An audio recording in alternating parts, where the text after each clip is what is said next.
labor isn't painful, you're just scared. I think sometimes we see that stuff, we hear that stuff, and then we're thinking, what is that even supposed to mean? Fear can lead to this elevation of tension. That elevation of tension can increase the pain that we experience. You have a path right now because fears can equal a plan. The more you learn, the less you fear, right? The more you know, the less you're going to be scared of things.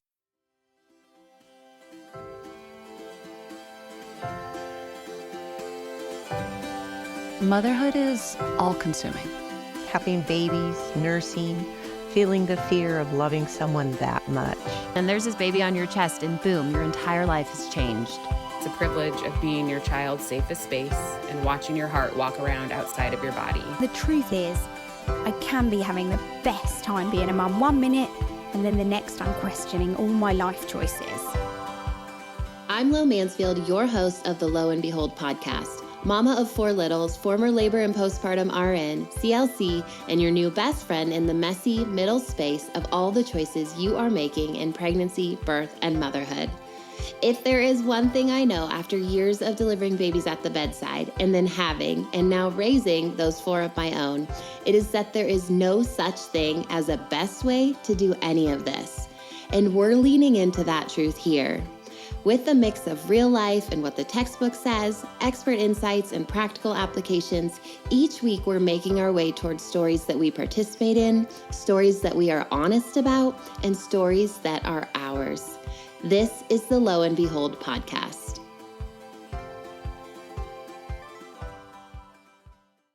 All right, you guys, I want to do an episode today. I'm hoping it's a short and sweet one. I know I always say that, and then it ends up not being short and sweet, and that's my problem, not yours. But I do hope this is kind of a short, sweet, brief, but good, hard-hitting episode about the connection between fear and your labor, right? There's a lot of stuff that we're seeing right now on social media, or maybe as we're Googling birth stuff, or the whole when you lay awake scrolling at night type thing, where you see these conversations about labor being more painful or being worse because of you, because you're scared of stuff. And if you haven't seen this, great, because I think, I don't know that that narrative is necessarily helpful, but if you have seen it, I want to meet you in that kind of those wonderings of, wait, if I'm nervous about birth, which I am, right? Maybe that's you. It was definitely me, even with all the knowledge I had, right? If I'm nervous about birth or I'm a little bit scared or what, like, how am I ruining my own experience? Because I think sometimes we see that stuff, we hear that stuff, and then we're thinking, what is that even supposed to mean? Like, how do I take this conversation of don't be scared or your labor is going to be worse? What do I do with that? Right. So that's what I want to talk about today. And I want it to just feel really practical. I want to explain kind of where that's coming from, what that means,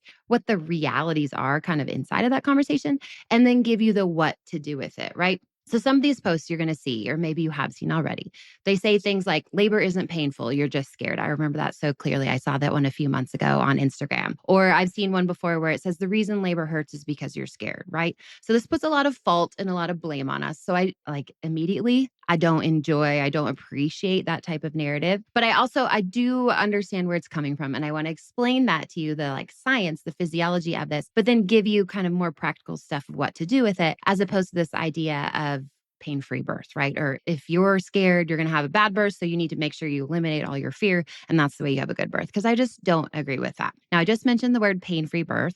And I will tell you that I think this is real. It's definitely a part of this conversation. I would say the combo we're having right now is kind of the root of that, or it explains how pain-free birth might be possible. And then there's more to that conversation. So if you're interested in pain-free birth, or you even want to hear me elaborate even more on some of the stuff we're talking about right now, go to episode 7 and I kind of deep dive that more. You'll hear a little bit of crossover between what we're talking about here now and then what I talk about in that episode as well. But you can go to 7 and you're going to get more, and we're going to lean into that idea of pain-free birth a little bit more. But here we're just talking kind of that foundational ideas, beliefs. What does it mean when people talk about, hey, your fear is impacting your birth? Okay. Because we need to understand that it does impact your birth. So I want you to know how. The first thing I think that's really important to understand is that fear in and of itself, it's a protective mechanisms in many, many scenarios, right? And I just think of you sitting there and saying, hey, you're a mother. You are a protector. The whole mama bear ism is a real thing, right? Like, we protect what is ours. And so as soon as we become mothers, I would say as soon as we see that pink line, maybe even before we even do, we're just thinking, how do I protect this thing I'm trying to build and grow and create? And then once it's here, how do I continue to protect this thing, right? And so this idea of fear being inherently wrong or bad as we consider birth, and then even as we consider motherhood and raising them as well, I don't love that, okay? Because I do think fear can be really valuable. And we're going to get into how it can be valuable. So we're going to talk about first the physiology of fear and this kind of that part of here's how it's not helpful physiologically inside of your birth. But then I'm going to talk about how we can utilize this fear, these anxieties, these worries, whatever, and make them valuable. If that makes sense. Okay. So let's get into first this idea of the actual impacts of fear, that physiological impact, and what people are saying when they say stuff like labor isn't painful, you're just scared. Like, what does that really mean? So, really, what this breaks down to is this idea of the fear, tension, pain cycle. Again, like some of this other stuff, maybe you've heard of it, maybe you're familiar with it already, but essentially what the fear, tension, pain cycle is, and this can exist in other places, not just birth, like maybe other places where you're continually dealing with some sort of pain or worry and the way that it impacts your body. There's some connection there. But typically, we're talking about this when it comes to birth. And the fear, tension, pain cycle is essentially this idea that when you are hurting or you're scared of something or you're really worried about something, particularly physical somethings, when we're talking about labor, when we have these fears and these worries, our body kicks into fight or flight, right? And most of us are familiar with fight or flight. We know what that means. This is the idea of like fear, problem, danger. What do? We run away. And I mentioned, a lot of times fear is a good thing, right? And this is one of those scenarios, right? Where you can say, oh, sometimes this SNS system, this sympathetic nervous system, this activation, this fight or flight, it's a really good thing. You can loop this back to the mama bear thing. This is like this immediate response to protecting our children or protecting someone we love. Those are often really good things. Thank God we have this SNS system that kicks on, right? So we have this protective mechanism in our body. It's part of our nervous system. It's sympathetic nervous system. There is an alternative or like a counter to that. That's your parasympathetic nervous system or your PNS. And this SNS is a protective mechanism. In a lot of circumstances, it's helpful. We need it. It's what we need to make a good choice, to make a safe choice, to protect, save, etc. Okay. Now in labor, the SNS system does not turn off, right? And so we have this SNS system that can activate when we are scared, when we are nervous, when we have a worry or an anxiety that maybe has been left unchecked up to that point, and now it's coming true, right? Or this idea of I was so scared this would happen in birth, and now it is, and oh my gosh, and then we go into this tumble, right? And so we can exist in this fight or flight mode in our labor or in specific parts of our labor. It can kick on during our labor. What that does when we are in this SNS activated mode is that we have these surges of adrenaline. We have this surge of tension in our body. That tension, when it's elevated, it can increase our perception of pain. So that's like bare bones understanding of that. Fear can lead to this elevation of tension. That elevation of tension can increase the pain that we experience. You can see this kind of direct impact in labor. So leading up to labor or birth, we have this idea of unaddressed anxieties and fears leading up to birth. Like if right now you've got all these ones and you're like, I don't know what to do with them, those can lead to anticipatory fear already, right? And so as labor starts, or maybe as we're moving through your next few weeks before labor starts, there's already this level of tension or adrenaline, this SNS activation at different points, maybe when you're laying up at night, Googling, like we talked about, where there is this anxiety and fear that's kind of unchecked, uncontrolled. It's leading to tension, all of this stuff that's not a great place to start labor from, right? And then let's say we're going into it at a loss, maybe, or we're already in a place that's not quote unquote safe, calm, peaceful, mentally prepared, right? And so then when we do start to experience XYZ, maybe the painful contraction we're scared of, maybe fetal distress that we were worried about that could happen and now it is, then we can have this increase in tension. We can have this increase in, I knew it would be bad, it is bad. And then your body gets caught in this fear, tension, pain cycle. Now, really practically speaking, that fear, tension, pain cycle as it pertains to labor is also important because it can directly physiologically impact what's going on. So you probably caught, I mentioned adrenaline, right? So when your SNS kicks on, when there's these fears and anxieties kicking on, we have these surges of adrenaline, which typically are not going to be super helpful, particularly sustained over a course of a labor, right? We don't want that clicking and running this entire time, right? And so we have that runaway, protect, that adrenaline flowing. It actually can, the tension in the body can decrease blood flow to your uterus. Hello, your uterus is what we need to be effectively contracting and moving labor along, right? And then we have that increase in tension in the body. So there's these physiological things that are happening. We can have these anticipatory fears and tensions before we move into labor. Then you can see in labor what I just said. We can have these things that happen during labor. So all of it can combine to go back to that kind of bare bones thing I mentioned to you of more tension. Well, let's say actually more fear, anticipatory fear, more tension as we move into or through our birth experience can equal more pain. Okay. So that is where all of that is coming from. And then practically speaking as well, specific to labor, more tension in the body, more of that adrenaline in the body, it can lead directly to less blood flow to the uterus. We can actually have less efficient or an ineffective uterus, if you will, and you can actually have labor stalls and slowdowns. So all of that is where this idea of you can't be scared because it's going to impact your birth. It makes it hurt more. It makes your birth not go as well, whatever that connection is, right? That's where that's coming from. Okay. This fear, tension, pain cycle, this idea that when we have fears, when we don't address them well, when we go into labor with them unchecked, I know I've said that vocabulary word a couple of times, that it can cause issue, complication, more pain. Okay. So that's where all that's coming from. So what do we do with that? Because you're probably sitting there again saying, but I am scared of XYZ. And I would tell you again, that's normal.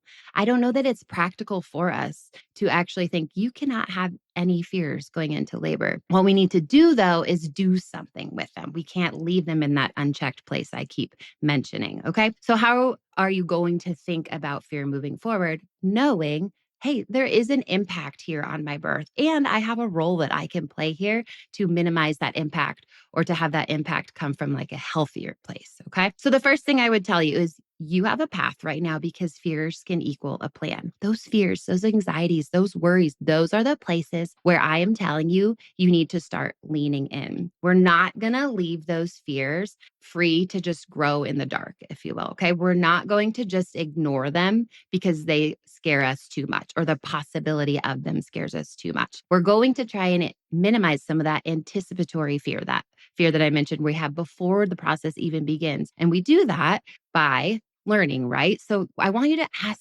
yourself the question, or maybe you're like, I already know the answer to this question. This idea of what specifically are you afraid of? What worries you? What does keep you up at night? What are the things that maybe you Google and then you're like, oh, I'm down a rabbit hole and I do not feel good about this anymore and I can't sleep now. Like, what are those things? And I would say, don't stop at the rabbit hole or don't just simply back away from them. Change the question from what specifically are you afraid will happen to what would I want to know or ask or do if XYZ happens, if XYZ were to be true. And that's your path, right? That's where we start learning. That's where you get into your body, your birth course, and you go, okay, module 7, lesson 6, it's all about the fetal heart rate or continuous monitoring or the choice to have a cesarean or not, and you find those places and you lean into those. What would you want to know, ask, or do if XYZ were to happen? Okay. Fears and anxieties are normal. I feel that very deeply, and I believe it from my own personal experiences as well.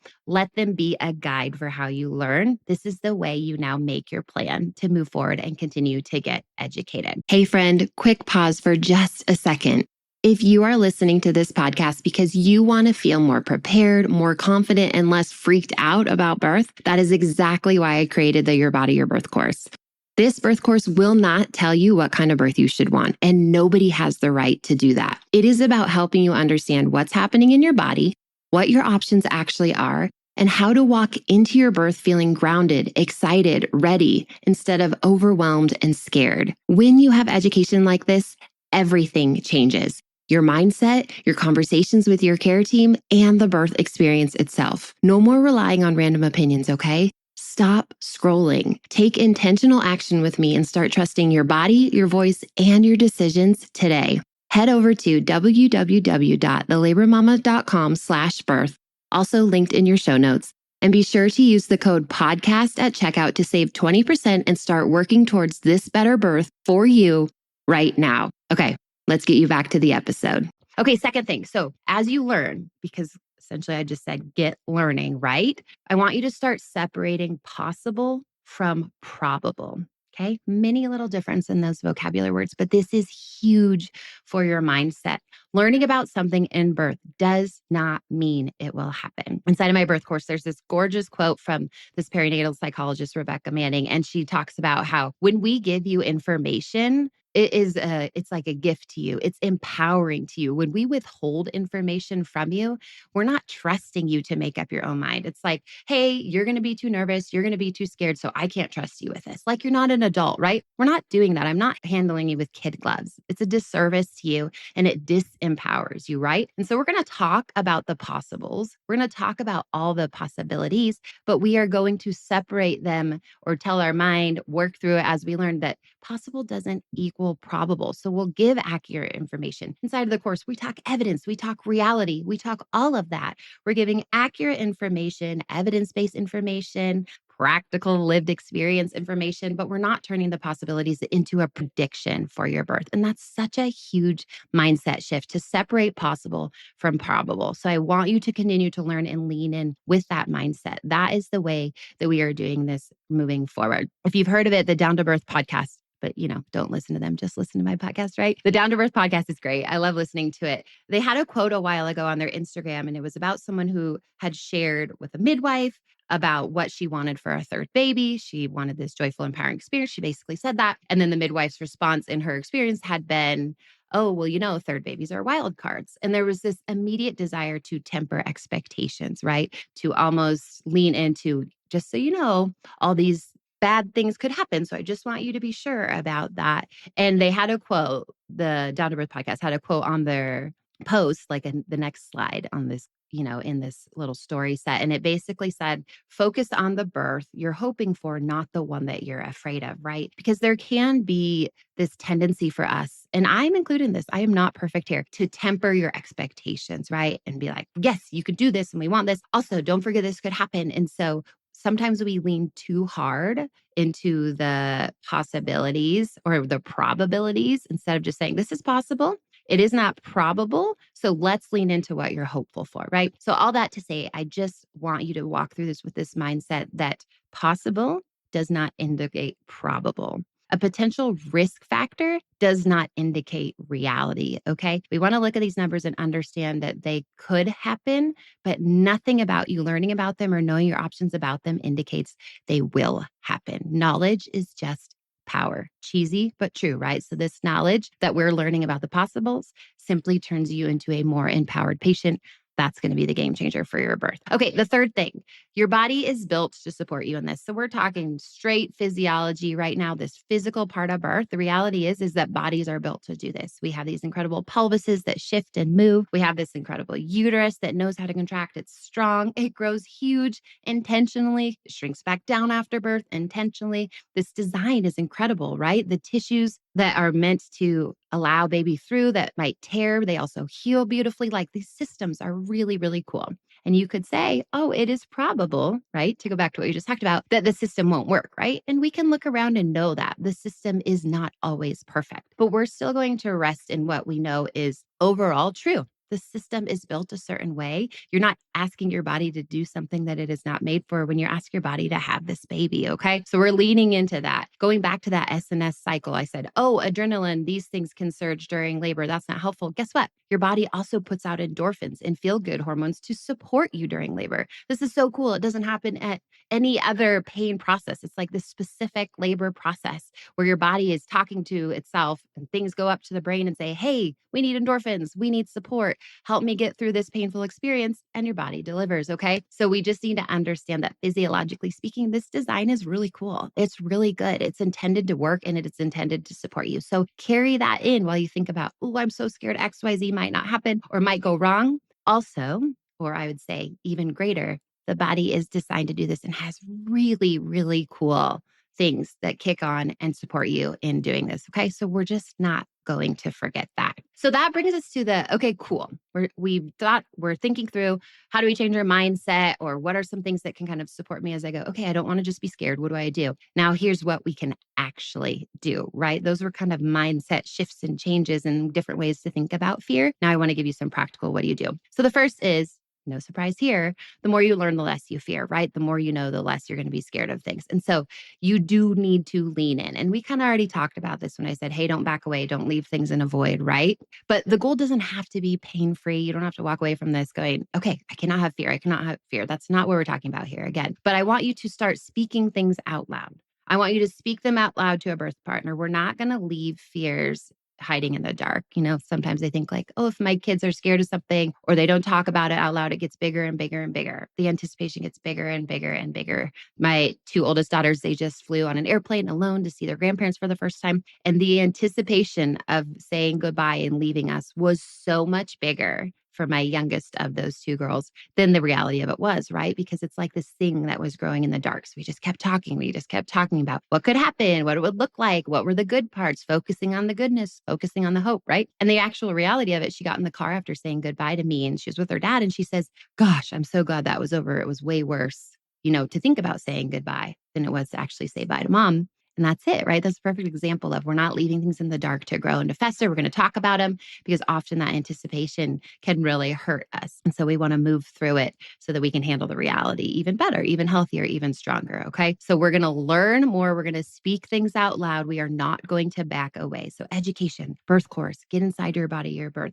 lean into those specific scenarios of I'm scared of XYZ. And then we flip it right and we go, what do I want to know? What would I want to ask? What would I want to know about my options in those scenarios so that you know if they were to happen? Okay. Second thing is reframing. I want you to start practicing literal reframes in your head about certain things. So, for example, I am terrified I'll need a C section. This is common, right? I really want a vaginal birth. I do not want a C section. And this can be a big fear for a lot of you moving into birth. So, what's the reframe here? I am hoping for, planning for, and prepping for a vaginal birth. If a C section becomes the safest option for me, I want to understand why. We're going back to what we talked about prior, right? I want to know what to ask in that moment, and I want to know what the recovery looks like. So we're not leaving that fear in a void. We're also recognizing that possible does not mean probable, right? We're not making the jump to if I learn about this, it's going to happen. But we're also saying, hey, I'm going to show up the most empowered version of myself. And these are the things I would want to know in that scenario if it were to happen. Okay. And so that's where learning, right? Because that's where we fill the gap, right? That's where we fill that reframe. I want to know if that's the safest option, what to ask, what my options are, what I might be thinking or feeling. And then you would be able to make choices, right? So learning. Another quick reframe, just to give you another example of this. I'm scared an epidural will cause a cascade of interventions, right? Valid fear. Okay. We talk about that all the time in the birth world. And that's a true thing. You can Google images of cascade of interventions and see these possibilities as we start to make different choices in our labor. But what's the reframe here is an epidural can change things about my labor. Possible. It doesn't have to be probable, right? We don't have to say it will and this will happen. Okay. So you can see where we keep doing that, coming from that mindset, right? So I'm going to look in best times to get an epidural. What does that timing look like? What are other pain tools to use as well on my way to potentially choosing that? And what interventions might come next after an epidural so you can know what question to ask, know what your options are, and know what decisions are. So you can look at the chain of interventions images that you might see online, and you'll see things like the possibility for fetal distress, loss of mobility, right? Because you're in the bed, stalls or slowdowns, maybe Pitocin to kind of counteract a potential stall or a slowdown, continuous monitoring once you get epidural. You're going to see these things and you go, okay, these are possible. Again, not probable, right? And so I'm going to learn about these possibles instead of just saying, I'm scared an epidural is going to cause this. Okay, acknowledge that an epidural changes the possibilities. So lean into those possibilities. Okay, we're never saying this is going to happen because XYZ. We're just saying there are possibilities in labor. And so we want to understand them so that we know